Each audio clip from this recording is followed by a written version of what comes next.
the lovely tree peony. It's a little bit past bloom now. This one's starting to fall apart, but beautiful nonetheless. This is Gadaishu, if I haven't mentioned that already.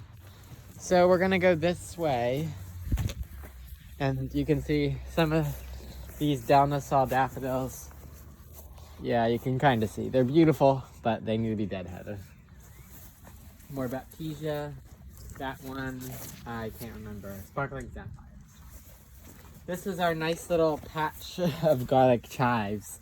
I will be deadheading them now because I do not really want them spreading anywhere else. And through it we have some Rudbeckia seedlings, which will be beautiful when they're in bloom. This is Iris versicolor Purple Flame. This was discovered as a natural sport, I guess, of Iris versicolor from Mount Cuba Center in Hockessin, Delaware. And we have our lovely graveyard sedum, which is a great ground cover. And this is our phenomenal lavender, which was just cut back, so there's nothing really to see there. And our violets, those grow here wild everywhere, so. And then over here we have this Rudbeckia, Echinacea, Monarda, Eutrochium, sorry. They changed it from Eupatorium, and yeah. That's Gateway. Where should we go? Why don't we go to the meadow? And you can see the dogwoods are just pretty much done blooming, but still beautiful nonetheless.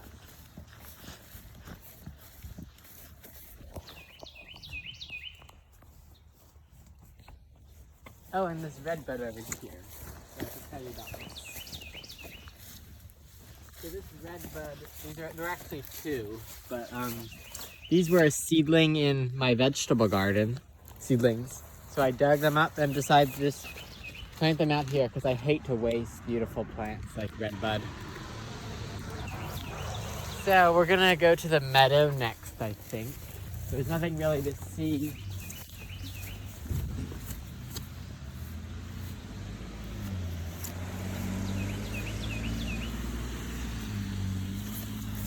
Right now, bloom-wise in the meadow, but we just mowed a path. We're starting to add stuff this year. Oh, the little elderberry. Yeah, stuff needs to be mowed down and invasive species need to be removed. But we added Senna Atlantica, Sysmantium latifolium, the deep plum, that poor viburnum right here. It was run over by my sister with our tractor, so it'll just need some pruning. It's a great viburnum called winter tour, but it's a viburnum nudum. Oh, we have little ostrich ferns growing in here. I'll have to transplant them so they don't get burnt by the sun. Oh, the poison ivy's looking beautiful. You know, poison ivy gets a bad rap. It is poisonous, obviously, for some people. I don't react to it. But it's a great native plant. It provides great benefits for birds and other things. I don't know much about it, but it's a beautiful vine. We have it growing all over our pine trees. And back here, this is going to be, if you've watched my channel for, ooh, beautiful Virginia creeper too. Virginia creeper is not poisonous, by the way. Some people confuse that with poison ivy. So this is going to be, if you watch my channel and watch older videos, you'll remember the woodland garden. So that is gone. And this is going to become the new woodland garden. There's a lot of invasive autumn olive, bittersweet, Japanese honeysuckle that we're tackling. But I started planting some spice bush, and we planted about 70 bulbs of celandine poppy, Stylophorum diphyllum. Right here, I was excited to see Antonaria plantaginifolia. can see this flower is broken off, but this is lady's tobacco.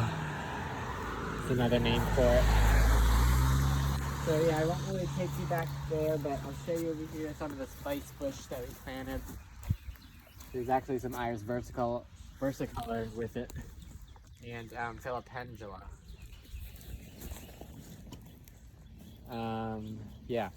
So back here really needs some help. There's a lot of invasive weeds that we're dealing with. Bindweed, Canada thistle, oh, and my sunglasses that I left out here from a few days ago.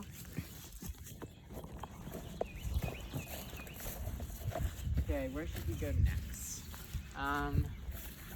Why don't we take a look at the beech tree real quick, and then we'll go to the vegetable garden and shade garden. So these are our Kwanzan cherries. Those just finished blooming, but they're beautiful later cherry blossom to bloom, and they have these double pink flowers, which are beautiful. Our champion eastern hemlock. So this is our beech tree. If you watched one of our older videos, I believe it was late May garden tour from 2021 or 2022. This was in the tour, and it was about this tall. You can see it's grown amazingly. It's really like doubled its size. And the branches down here do get browsed by deer, but those will all be limbed up once it gets a little bit bigger.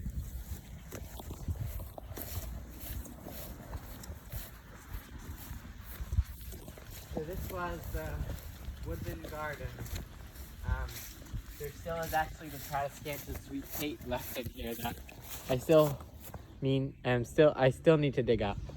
And this was a sycamore tree that was growing in the vegetable garden that I decided to save it and plant it in here.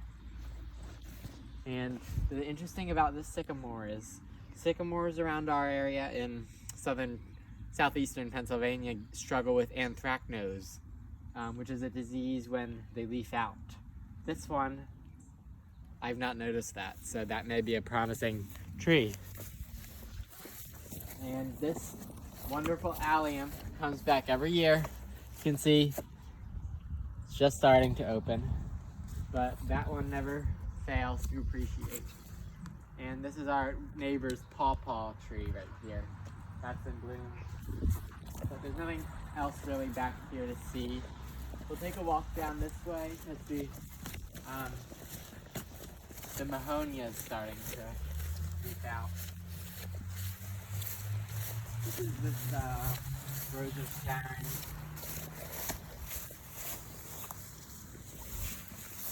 And the hollies are all budded.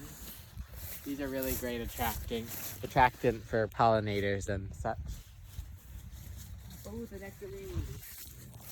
We just planted a nectarine in place of a cherry that was here.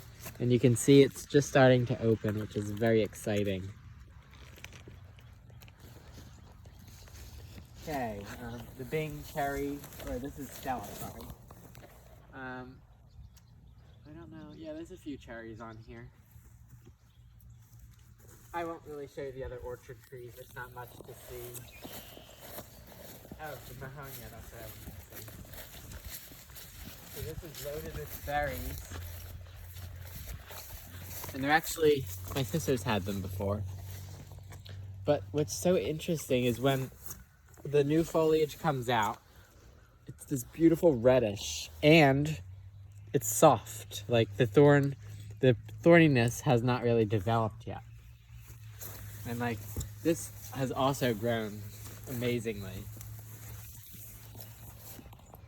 I would definitely recommend it. And it's, ooh, look at this right here. This is what the buds look like. Really interesting. This blooms like winter, actually, with these yellow spikes. You can see where the berries are.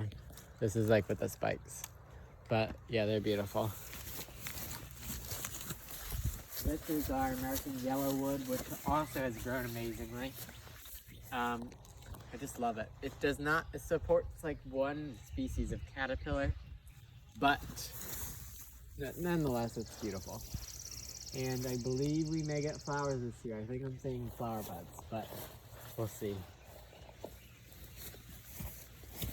Okay, I guess we'll go back over to here to the garage bed. The nectarine is starting to bloom. The irises are past their peak. They're a little mushy. But this bed is also going to be getting retooled. The Veronica will be removed right here, and we're going to replace it with some Coreopsis Sunshine Superman. And yeah, because I'm not really happy with it. I'm trying to add more native plants. So I'm just trying to remove things that aren't really exciting me, and aren't really providing anything.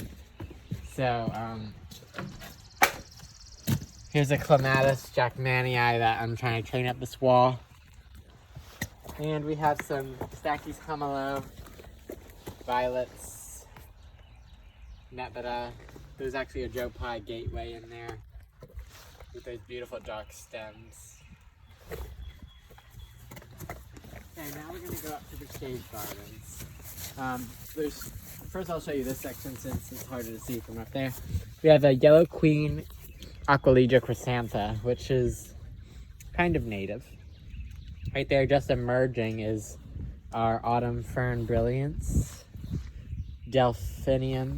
Foxglove, sorry.